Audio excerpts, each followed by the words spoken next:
할렐루야. 우리가 저번 주에 이제 출애굽기 강해를 마치고 오늘부터 민수기 강해로 들어갑니다. 출애굽기도 우리가 모세의 그 기록물로 인정을 하고 그렇게 알고 있고, 민수기 또한 모세 오경이라고 해서 모세의 저작으로 우리는 인정하고 믿고 있습니다. 창세기, 출애굽기, 레위기, 민수기, 신명기까지 우리가 모세의 기록물이지요. 민수기 안에서도 하나님께서 모세를 통해 기록한 말씀이라는 표현을 한 60여 차례 민수기 안에 기록하고 있을 정도로 민수기는 모세의 기록임에는 틀림이 없습니다.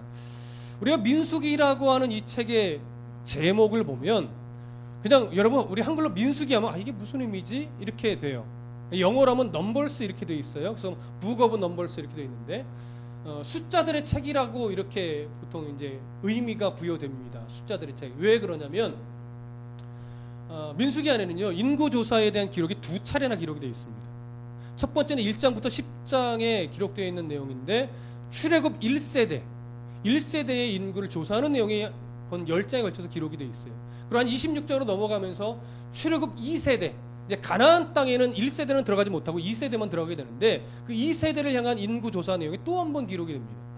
그래서 이 내용이 너무 중요하다고 여겨서 인구조사의 내용을 강조하는 의미로 제목을 민수기다 이렇게 기록하게 된 겁니다. 그러나 원래 민수기의 이 제목은요 민수기가 아니었어요. 와예 디베르 그래가지고 민수기 첫 히브리 단어 이게 제목이었어요. 그래서 그가 광야에서 말씀하시니 이게 제목이에요. 보통 성경은요 대부분 첫 단어가 제목인 경우가 참 많습니다. 시편이 특히 그래요. 그래서 첫 줄 1절이 보통 제목이에요. 여러분 나중에 한글 성경으로 보면 알 수는 없는데 히브리어 성경으로 보면요 시편의 절수가 한글 시편 절수랑 달라요. 한 절씩 다릅니다. 왜냐하면 히브리 성경은 1절을 제목으로 빼요. 그래서 우리의 2절부터가 1절로 가는 경우가 대부분 많습니다. 예, 그런 어떤 문화가 반영된 거예요. 그래서 원래 원제목은 와예 디베르 그래서 이제 첫 그가 그리고 그가 말씀하시기를 이렇게 원래는 제목이에요. 근데 그 이후에 AD 한 6세기경에 마소라 사본이라는 아주 권위 있는 사본이 있습니다. 그 사본에서부터는 제목이 바뀌어요. 그 제목이 뭐였냐면 그 데미드 바르 그래가지고 광야에서 이런 제목으로 바뀝니다. 히브리 서로 1장 1절의 5번째 단어인데 그 단어의 뜻이 광야에서라는 거예요. 근데 왜 이 단어로 바뀌었냐면 민수기 전체의 기록은요 출애굽기가 기록된 1년을 빼고 광야 40년의 세월 중에 출애굽기에서 기록된 1년을 빼고 나머지 39년에 대한 이야기로 민수기는 기록되어 있어요. 1장부터 10장은 아직 출애굽 그러니까 시내산을 떠나지 않은 시점에서 인구조사를 시키는 내용이 10장까지의 내용이지만 11장부터 40장까지는 이제 가나안까지 행진을 해서 가나안을 목전에 둔 시기 그러니까 약 39년간의 이야기가 11장부터 40장까지 기록되어 있는 거예요. 그러니까 인구조사도 굉장히 중요한 내용 중에 하나고 그리고 민수기 전체는 가나안에 들어가기 곧 초입까지 39년의 이야기예요. 결국 이 모든 내용이 어디에서 이루어져요? 광야에서 이루어져요. 아직 가나안 땅에 못 들어가는 거예요. 광야에서 이루어지는 이야기이기 때문에 광야에서라고 하는 제목을 AD 6세기경에 낫소라 사본은 그 제목을 넣는 거예요. 그래서 많은 학자들이요 두 부류로 나눠지는 거예요. 인구조사에 초점을 많이 둔 학자들은 그냥 민수기라는 제목이 좋다. 그러나 이것이 광야의 전반적인 이야기다라고 하는 것에 초점을 더 맞춘 분들은 광야에서라는 제목이 좋다라고 보죠. 저 같은 경우도 민수기라는 제목보다는 광야에서라고 하는 제목이 더 어울린다고 좀 보여집니다. 예. 그래서 이 말씀 드리는 이유는 뭐냐면 민수기가요 우리가 보통 성경 일독해야지 이렇게 마음 먹고 성경을 읽을 때 첫 번째로 고비가 레위기죠. 그래서 레위기를 간신히 넘겨서 이제 어려움이 닥치는 게 뭐예요? 민수기예요. 근데 민수기가 왜 걸리냐? 10장부터 도대체 인구조사를 왜 이렇게 써놓는지 재미가 없어요.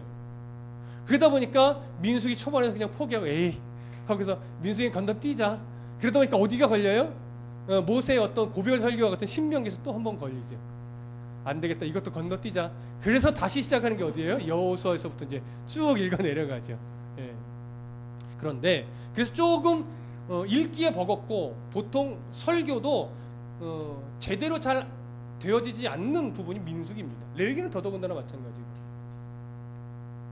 그런데 여러분, 민수기는 굉장히 중요합니다. 특히 민수기 인구조사는 굉장히 중요해요. 이걸 그냥 읽어내려가면 우리 정서상으로는 어울리지가 않는 거예요. 왜? 아니 도대체 무슨 지파의 몇 명인 게 뭐가 중요해? 이렇게 우리는 가는 거죠. 그러나 오늘 이 1장을 강의하면서 여러분들이 느껴지게 될 텐데, 이 인구조사는 당시 이스라엘 백성들에게 있어서는 정말로 기적이고 감격이에요. 그래서 그들에게는 지루할 수 없는 구절입니다. 그러니까 왜 지루할 수 없는지, 그걸 이제 오늘 저와 찾아가셔야 되는 거예요.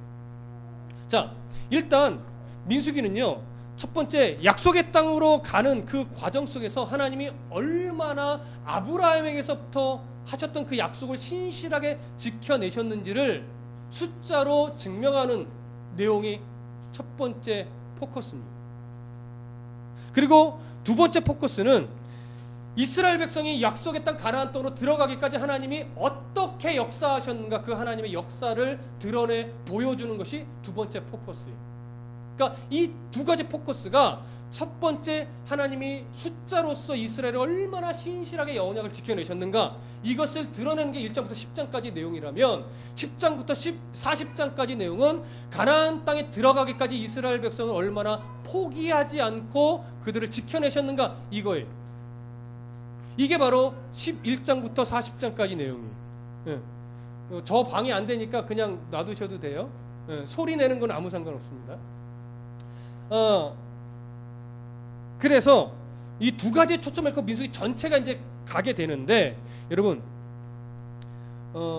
민수기 1장 46절을 보시면, 1장 46절 한번 보시죠. 함께 읽어봅니다. 시작.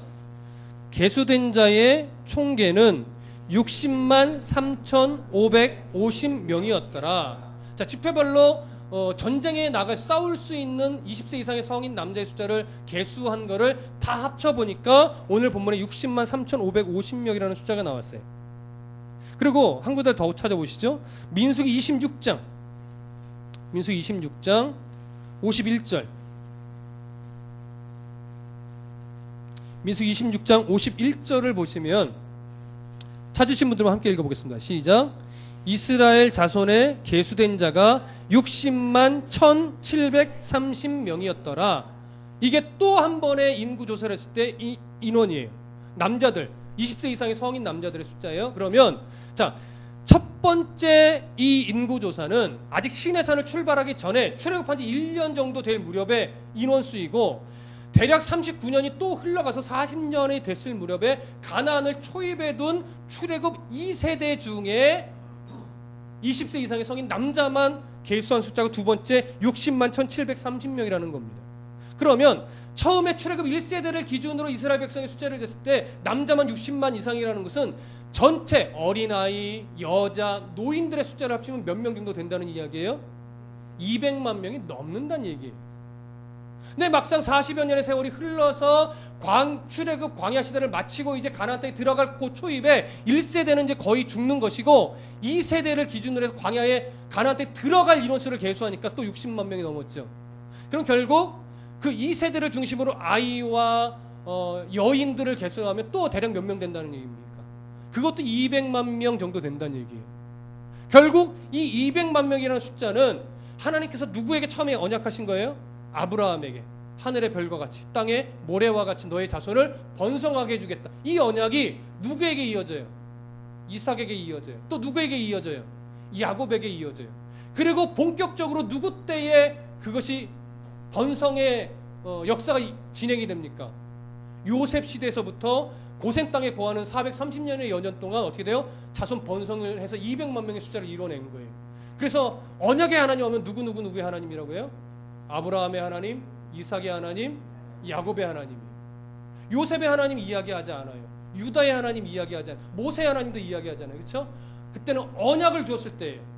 그리고 그 언약이 신실하게 노예 생활했던 430년 동안 200만 명을 이루어내요. 그래서 우리는 얼마나 고통스럽까, 처절한 시대네, 이렇게 말할 수 있지만 그것은 처절하긴 했지만 하나님이 외세로부터 이스라엘을 어떻게 해요? 지켜내신 시기예요.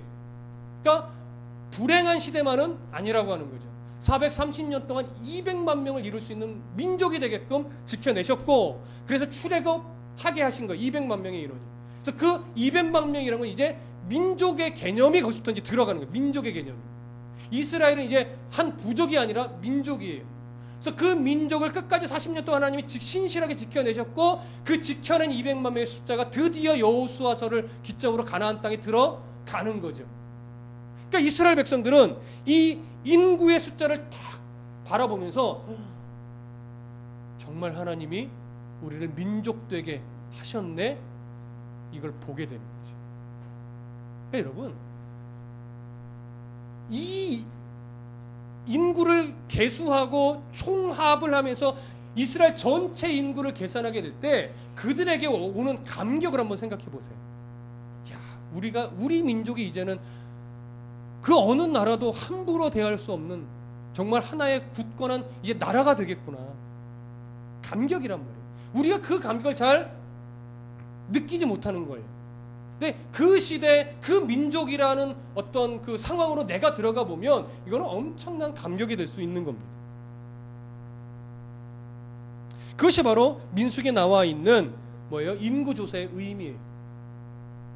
그리고 두 번째, 민수기에서는 출애굽기까지 내용이 뭐냐면 바로 인구조사를 시키기 전 성막이 완성되는 데까지가 출애굽기 내용이었죠. 출애굽하고 그 다음에 홍해바다를 건너고 만나와 메추라기를 먹고 반석에서 물이 솟아나고 그래서 배교의 과정도 한번 겪고 하나님이 언약의 백성이 됐다가 금송아지 숭배하면서 언약이 깨지고 다시 하나님이 언약을 갱신시켜주고 그래서 하나님의 백성이 되고 그래서 성막을 짓게 하고 하나님이 이스라엘 백성과 동행하는 확증을 성막을 통해서 보여주시고 거기까지가 출애굽기의 내용이란 말이에요. 그게 딱 1년이에요. 왜 1년인지 우리가 확신하죠? 출애굽기 마지막 장 한번 가보십시오. 출애굽기 40장 17절. 출애굽기 40장 17절. 찾으신 분들만 함께 읽습니다. 시작. 둘째 해 첫째 달 곧 그 달 초하루에 성막을 세우니라. 자, 성막을 세우는 그 단계, 그래서 하나님의 동행하심이 시작된 그 단계까지가 출애굽기의 내용이에요. 여기 바로 둘째 첫째 달 그 달 초하루가 뭐예요? 만 1년이 딱 되는 해. 그때 하나님은 성막의 완성과 함께 이스라엘과 이제 동행하는 언약의 하나님이 되셨습니다. 그리고 대략 한 달이 지난 시점, 그러니까 출애굽 둘째 해 둘째 달 첫날, 이때 하나님이 이제 인구조사를 명하는 거예요. 왜요? 그걸 신실하신 하나님을 보여주고 나서 그들을 이제 약속의 땅으로 출발시키기 위한 준비 단계죠. 그것이 바로 오늘 민수기 1장 1절입니다. 다 같이 민수기 1장 1절을 읽어보겠습니다. 시작.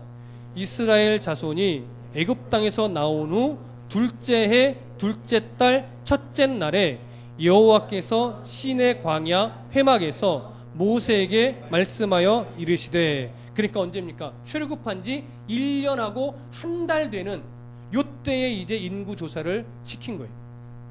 그래서 결국 이스라엘 백성들은 출애굽하고 시내산에서 머무는 이 여정까지 다 마치고 드디어 가나안을 향해 행군하는 그러한 시기가 된 것입니다. 우리가 여기서 한 가지 이제 정리하고 좀 넘어가실 것이 하나 있어요. 뭐냐면 이스라엘이 지금 둘째 해 둘째 달 첫째 날, 또 출애굽기 40장에서 성막을 지었던 둘째 해 첫째 달 첫째 날, 이 개념은 이스라엘의 종교 달력에 의한 거예요. 이걸 니산월이라고 하죠. 이스라엘의 1월은 뭐예요? 니산월. 2월은 이하르월, 이렇게 이야기를 하잖아요. 우리가 가끔 들었을 거예요. 그건 이스라엘의 종교 달력이에요. 당시의 일반 달력과는 한 6개월 정도의 차이가 있습니다. 근데 이스라엘 백성들은요, 출애굽의 사건이 너무나 그들에겐 중요했기 때문에 달력을 새로 만들면서 그 날을 기억하려 했어요. 그래서 중요해요. 그러면 이것이 어떻게 되느냐? 이스라엘의 종교 달력 1월은 바로 오늘 본문에 있는 것처럼 이것이 니산월입니다. 당시 일반 달력으로는 7월에 해당돼요. 오늘 현대에는 3월 중순에서부터 4월 중순까지 해당이 됩니다. 그런데 오늘 본문에서 인구조사를 시킨 날은 언제예요? 둘째 해, 둘째 달, 첫째 날이에요. 그러니까 둘째 해, 둘째 달은 이하루월이 되는 거예요. 그리고 그날 첫날이니까 당시의 일반 달력으로는 8월에 해당되고 오늘날 우리의 현대 달력에 의하면 4월 한 중순경에 해당이 되는 것이죠. 그래서 이게 이런 의미구나. 그러니까 우리가 성경을 볼 때 달력이 세 개가 공존하는 거예요. 지금 이스라엘의 종교 달력, 그 당시의 일반 달력, 그리고 현대의 달력. 예, 그래서 6개월 차이도 나고 한 2, 3개월 정도 차이도 나는 이런 시계 개념을 여러분 좀 이해하시면 좋을 것 같습니다. 그리고 첫째 1절을 다시 한번 보면 이렇게 돼 있어요. 이스라엘 자손이 애굽 땅에서 나온 후 둘째 해 둘째 달 첫째 날에 여호와께서 시내 광야 회막에서 모세에게 말씀하여 이르시되, 이렇게 돼 있어요. 자, 모세가 하나님의 말씀 어디서 받아요? 회막에서. 이 전까지는 어디서 받았어요? 어디서 받았죠? 시내산에서 받았어요. 그러니까 늘 시내산에 올라가서 하나님과 대면하여 말씀을 받던 모세가 이제는 시내산에 가지 않고 어디서 말씀을 받는다고요? 회막에서 받아요. 그래서 이 회막을 뭐라고 말하냐면 보통 이동형 시내산이다, 이렇게 부르기도 하는 거예요. 왜요? 하나님이 이제 성막 가운데 함께 임재하여 동행하시기 때문에 거기서 늘 하나님 말씀을 받게 되는 것이죠. 그래서 우리 한 가지 더 정리하셔야 돼요. 보통 우리가 성경 또 회막이라고 부르기도 하고, 어쩔 때는 성막이라고 부르기도 하고, 어쩔 때는 증거막이라고 부르기도 한단 말이죠. 이유는 뭐냐면 똑같은 말인데 어떠한 내용을 강조하느냐에 따라 약간씩 다른 거예요. 그러니까 이 회막이라고 하는 이 표현은요, 하나님이 계시를 주시고 하나님과 교통함이 일어나는 장소, 이런 의미가 좀 강조된 표현이 회막이에요. 성막이라고 하는 것은 고정된 성막이 아니라 이동하는 임시 텐트와 같은 이런 의미가 강조된 표현이 성막이에요. 증거막이라고 하는 것은 하나님과 맺어진 어떤 언약, 하나님과 이 언약의 상징이잖아요. 이 성막은. 그래서 이 언약의 백성이 되었다라고 하는 이 내용을 강조하면 증거막, 이렇게 표현이 되는 겁니다. 그래서 성경에서도 종종 회막이라고 표현할 때와 성막이라고 표현할 때와 약간씩 강조되는, 이게 그 본문이 강조되는 게 다를 경우가 종종 있어요. 그래서 회막이란 이런 느낌이구나, 이런 게 강조된 표현이구나, 성막은 이런 표현이 강조된 거구나, 그냥 어느 정도 그냥 신앙 상식적으로 알고 계시면 되겠습니다. 그렇게 해서 이제 하나님이 회막으로 이스라엘 백성과 함께 동행하시면서 이제 말씀을 주시고 또 이스라엘 지키시고 보호하신다, 이러한 이해를 1절을 통해서 가지신 후에 이제 2절로 넘어갑니다. 2절 다 같이 2절과 3절을 읽어보겠습니다. 시작. 너희는 이스라엘 자손의 모든 회중 각 남자의 수를 그들의 종족과 조상의 가문에 따라 그 명수대로 계수할지니 이스라엘 중 20세 이상으로 싸움에 나갈 만한 모든 자를 너와 아론은 그 진영별로 계수하되. 자, 여기 보시면 우리가 앞에 서두에서 잠깐 이미 언급을 했지만 하나님은 성막이 완성된 후에 한 달 정도가 지나고 나서 모세에게 20세 이상으로 싸움에 나갈 만한 자를 계수하라, 지파별로 계수하라, 이렇게 말을 하고 있습니다. 고대 근동에서 보통 인구조사를 한다면 두 가지 이유예요. 첫 번째, 전쟁에 나갈 만한 사람의 숫자를 파악하거나, 두 번째, 세금을 얼마나 거둘 수 있을까를 파악하기 위한 의도로 하게 됩니다. 그러면 오늘 하나님께서 이스라엘 백성들에게 인구조사를 시킬 때 근본 목적이 전쟁을 위한 걸까요? 그것은 아니라는 거죠. 분명히 전쟁을 해야 되기 때문에 하라는 건 맞아요. 그러나 우선적인 목적은 전쟁을 위해서 계수한 것이 아니에요. 그렇죠? 서두에서 뭐라고 말씀을 드렸어요? 하나님의 언약이 얼마나 신실하게 이스라엘 백성들 간에 민족을 이룰 수 있도록 하나님 번성해 내셨는가. 싸울 만한 사람을 이렇게 많이 그러니까 싸울 수 있다는 국력을 말하는 거잖아요. 그래서 이렇게 탄탄한 나라, 민족이 될 수 있도록 하나님이 얼마나 신실하게 역사하셨는가, 이걸 보여주는 거예요. 그것이 첫 번째 인구조사의 목적이라고 할 수 있습니다. 그러면서 또 몇 가지 목적을 살펴보면 그러므로 인해서 이스라엘 백성들에게는 뭐가 일어날까요? 자신들에 대한 정체성이 일어나죠. 아, 내가 하나님의 신실함 속에서 어느 지파에 소속된 백성이구나, 이걸 아는 거예요. 여러분, 내가 어느 교회를 다닌다가 굳이 여러분들의 자랑거리일 수는 없습니다. 그러나 이런 거는 있어요. 어느 교회에서 신앙생활 하셨어요? 그럼 말씀을 제대로 훈련받았겠네. 이런 것들, 그런 거는 좀 자부심이 돼도 되는 거예요. 근데 이거는 그냥 우리 교회요? 큰 그 교회예요. 근데 그게 뭐 어쨌다고요, 그렇죠? 그 교회를 다녀서 거기서 얼마만큼 말씀으로 훈련이 되고 내가 말씀으로 부딪혀서 정말 얼마나 성도다운 훈련이 됐는가, 이게 중요한 거예요. 그러니까 교회의 소문은 큰 교회, 세련된 교회, 프로그램 많은 교회, 이게 중요하지 않고 얼마나 하나님의 말씀이 바르게 선포되어지고 얼마나 성도를 말씀으로 채찍질해주며 성도가 얼마나 말씀으로 위로를 받고 정말로 성도다운 겸손이 있고 성도다운 사랑의 나눔이 있는가, 그런 소문이 나야 되는 거예요. 여러분도 교회 자랑을 그렇게 하셔야 돼요. 그것이 뭐가 돼요? 전도의 고리가 되니까. 그러니까 교회 자랑을 하려면 그렇게 해야 되는데 이 교회 자랑이 자꾸 이상해지는 거예요. 어떻게? 우리 목사님이 얼마나 예언을 잘하는, 영빨이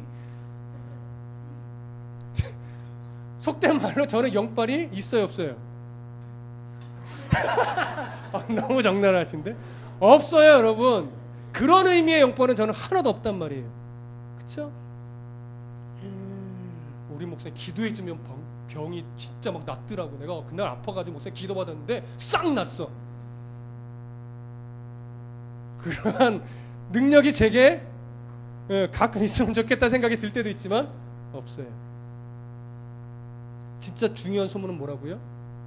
말씀에 사로잡히신 목사님이야.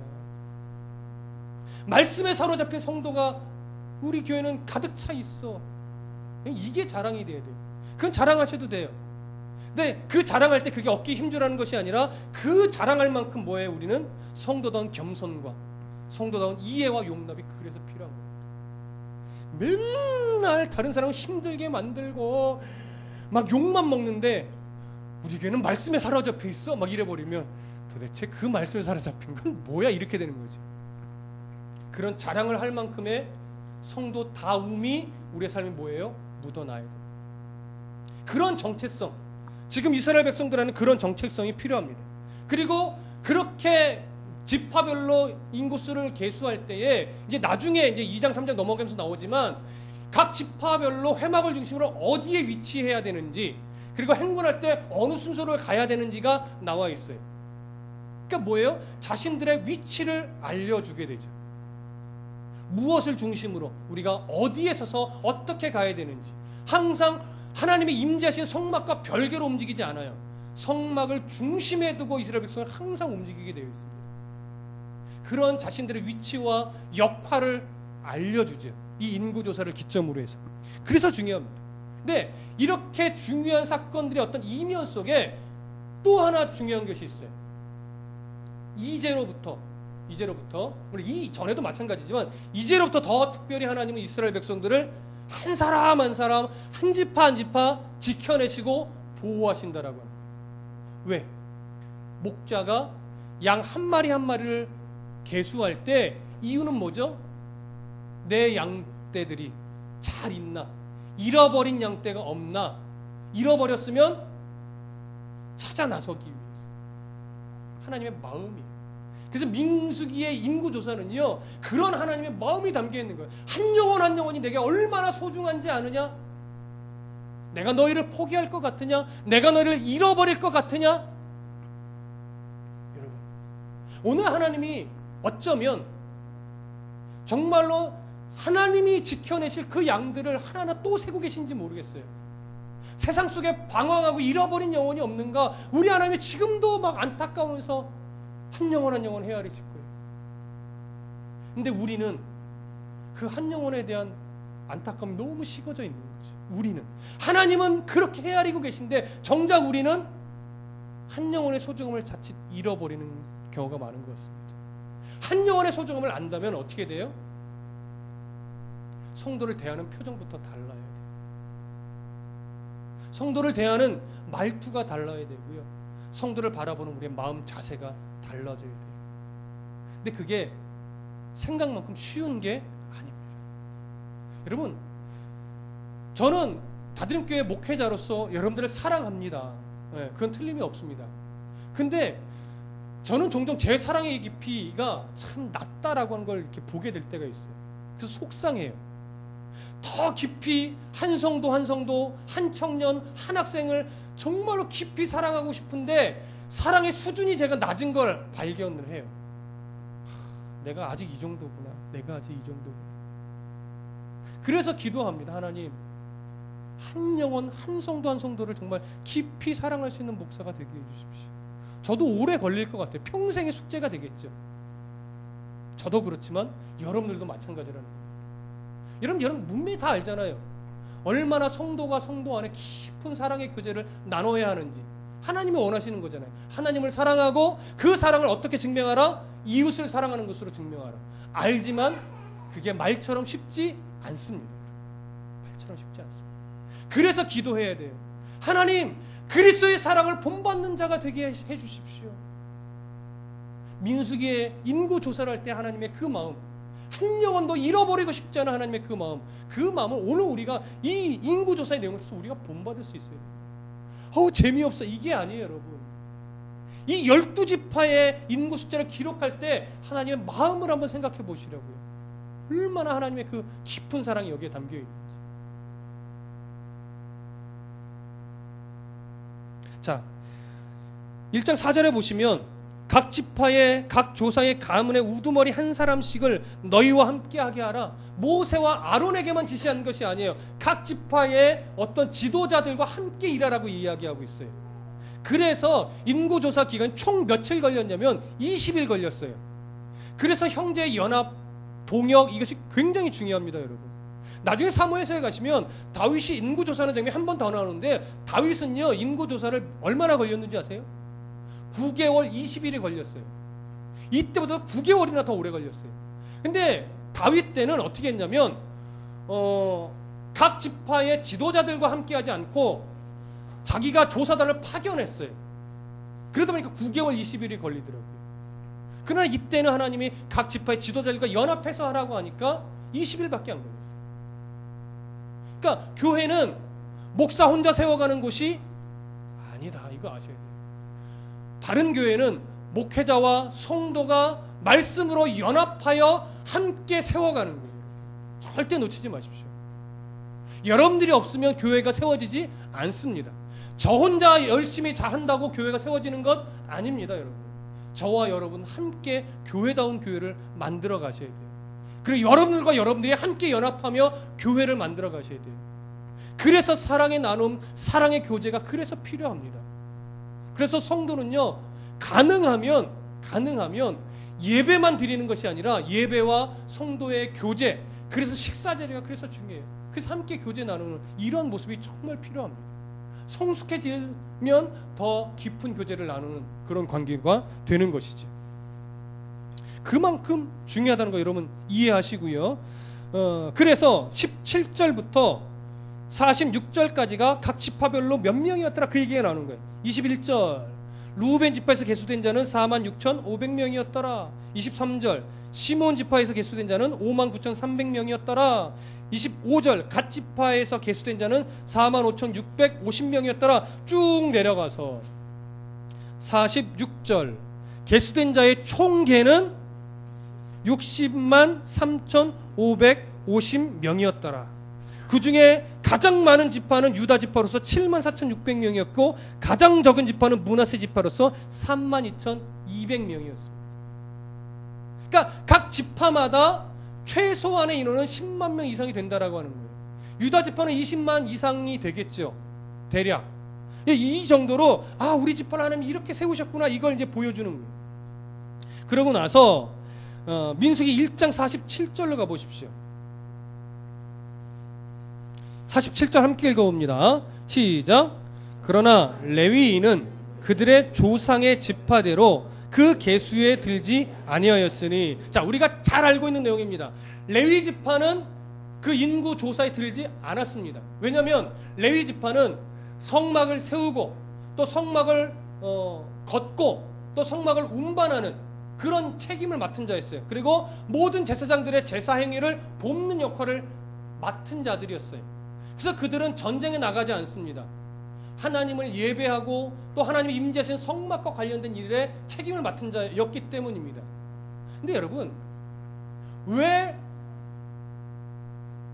이런 일을 한다고 해서 그들이 전쟁에 나가지 않는 이유가 될 수 있을까요? 자, 이것은요, 나중에 3장에서 더 구체적으로 보게 될 텐데, 민수기 3장으로 한번 가보십시오. 3장 40절, 41절.